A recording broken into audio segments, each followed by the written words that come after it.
Плачот на 6-месечно бебе заврши со насилство. Наместо да му пружи нега, неговата 23 годишна мајка почнала да го удира. Прво со раце, а потоа со тупаници по лицето, устата и носот. Детето започнало да крвари, а повредите биле толку очигледни, што сопственикот на куќата каде што престојувала жената, заедно со пријателката, веднаш забележале и го однеле на лекар.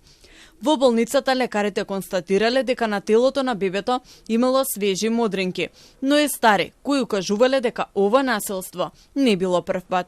Освен тоа, било утврдено дека детето воопшто не било однесено на лекар, ниту примило вакцини.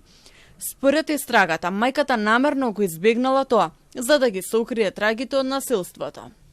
Откако случајот бил пријавен, обвинителството донело наредба за истрага за запуштање и малтретирање на бебе. На 9 ноември во вечерните часови таа грубо ја запоставила својата мајчинска должност за грижа и воспитување, го запуштила и малтретирала својот 6-месечен син. Изнервирана затоа што бебето плачело, почнала да го удира, нанесувајќи му повреди со крварење. На клиничкиот центар на детето му констатирале повеќе нови повреди, хематоми, но и постари повреди.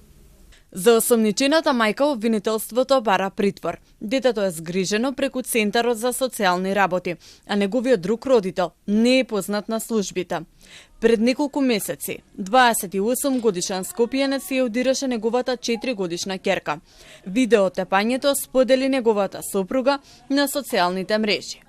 Според податоците на МВР изминатата година повеќе од 400 деца биле жртви на семејно насилство.